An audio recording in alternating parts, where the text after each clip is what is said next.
লৈ যাম আপুনি মোক ইমোচনেল নকৰাব বলক একো নাই ভাল এয়া ভিডিঅ'টোত আপোনালোকে দেখিছে আমাৰ সকলোৰে মৰমৰ জনপ্ৰিয় কণ্ঠশিল্পী লেখন কুম্বাং আৰু তেওঁক আজি মাজুলী আয়ুক্ত কাৰ্যালয়ৰ সন্মুখতে লগ পালোঁ আৰু সেইমতে তেওঁৰ সকলো ধৰণৰ কথা বতৰা আমি পাতিলোঁ আৰু ইয়াতে এটা কথা তেওঁ উল্লেখ কৰিছে বৰ্তমান সময়ত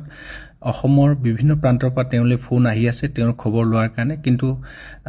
সকলো ধৰণৰ ফোন তেওঁ ধৰিব পৰা নাই যিহেতুকে চিকিৎসকে এটা পৰামৰ্শ তেওঁক দিছে যে ফোনত বেছি ব্যস্ত নাথাকিবৰ কাৰণে আৰু সেইমতে অসমৰ সকলো শুভাকাংক্ষীক বেয়া নাপাবৰ কাৰণে তেওঁ আহ্বান জনাইছে আৰু লগতে আমি তেওঁৰ স্বাস্থ্য সম্পৰ্কীয় বিষয়বিলাক আলোচনা কৰিলোঁ আৰু কেতিয়া চিকিৎসালয় যোৱা হ'ব সমগ্ৰ বিষয় সুধিলোঁ আৰু তেওঁ জনোৱা মতে ইতিমধ্যে যাব পৰাকৈ তেওঁ প্ৰস্তুতি প্ৰায় সম্পূৰ্ণ কৰি তোলা হৈছে আৰু সেইমতে আজি আয়ুক্ত কাৰ্যালয়ৰ মানে ছুটিৰ কাৰণে আহিছিলে আৰু তাতে আয়ুক্ত মহোদয়ৰ ওচৰত আবেদন পত্ৰ দিয়া হ'ল আৰু সেইমতে সেইখিনি কৰাৰ পিছতে তেওঁ